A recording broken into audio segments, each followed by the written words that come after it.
Hi, I'm Catherine, Hi, I'm Lorianne. and we've been together for a year and a half.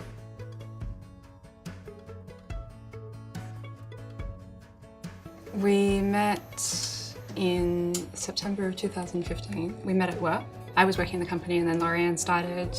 I had to wait a few days before I introduced myself. We met at work because I moved to Australia for work, but I was a little bit overwhelmed with this new life, a new country, all these new people to meet all at once.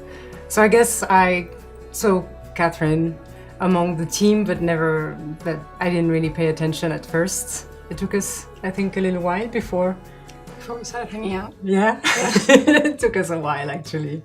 It took me, I think, 2 or 3 months before I realized that I found her really, really beautiful. I was usually very happy when she was around, so I kind of started to realize that I was having feelings for her. But it was really difficult for me to know where she was standing. So I was in the company on a contract, and so I had a date that everybody knew that I was leaving. And a couple of weeks before that, on a Sunday, I got a random message from Lorianne asking if I wanted to hang out that afternoon.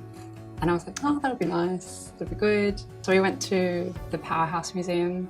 Then we went down to, there's like a bay. Johnstone Bay, Johnstone I think, Bay. in Pyrmont. And we were hanging out and kind of like walking around the water and talking, and I was like, oh, this is nice, you know, Lorianne seems really cool. After a few hours, I was like, there's a little bit more going on.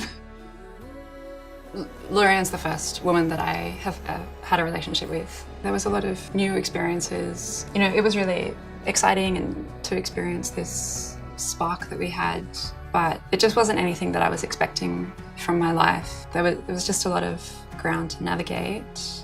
I think I'm pretty lucky with the fact that it was Lorianne because she's been so supportive and really like just the most perfect person to have this experience with. I've never felt any kind of pressure or being uncomfortable. If there has been moments of confusion, then she's always been really reassuring and just really good at helping me talk out things and figure things out, and it's been pretty good. Catherine comes from a religious background, and I'm not religious at all. I tend to be actually very critical. I realized with Catherine that I was probably very close-minded. I still stick to the idea that it's not something that I relate to. I'm still very critical, but in a more constructive and smart way. I come from a Catholic family. I have 6 siblings. I went to catechism classes every week. We went to mass every week. I was actually homeschooled for primary school, so I got to spend a lot of time with my very religious mum, which is great. I mean, I love my mum. She's a great person. But it meant that every day we were reading stories about the religion, saints, and our general household conversation has always been very faith-focused.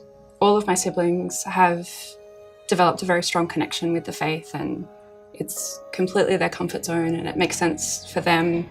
You know, in terms of sexuality, it's always been the opinion that, you know, being gay is not okay, that it's something that, you know, maybe people experience, but it would be better if they didn't act on those desires.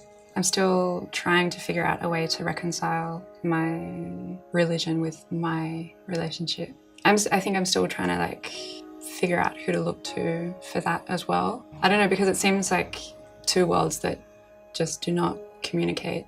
That's been difficult. There was a period of time in the beginning where I was really feeling like I was going through a lot, and it was really hard in terms of like trying to figure out how to tell my family about what was going on, which I've only just managed to do recently. My parents have found it much easier than my siblings. My mum has actually had a really amazing response to it. She's very devout Catholic. So I think for her, having her daughter tell her that she's gay was something completely unexpected, and I asked her to shift her worldview. I understand that it would be really challenging for her, but her response has been that she still loves me and she's not closed me off at all, which I appreciate. I think my siblings somehow find it much harder. There's been a lot of like insinuations that I'm just not trying hard enough to overcome the difficulties of being gay, which has been really hard to hear. And it's really hard to explain to somebody that it's not Like, I'm not choosing to like this. It's just, it's really hard to explain to somebody that doesn't want to hear it. I think we're still in the process of trying to figure each other out again and trying to reconcile the two worlds.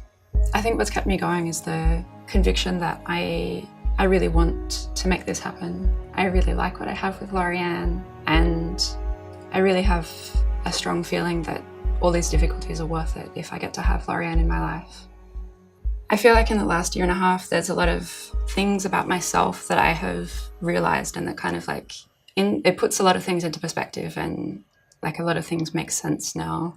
I feel like sometimes I'm meeting myself again. I am figuring out who I am, and that's kind of good to know who you are. What I wish, of course, is that one day I get to meet them, and I wish that one day they will want that.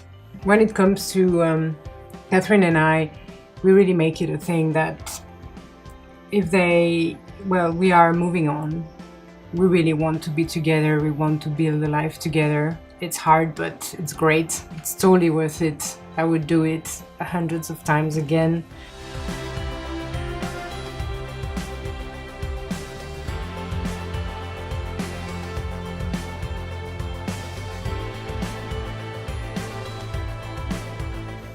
Oh, I could do that again.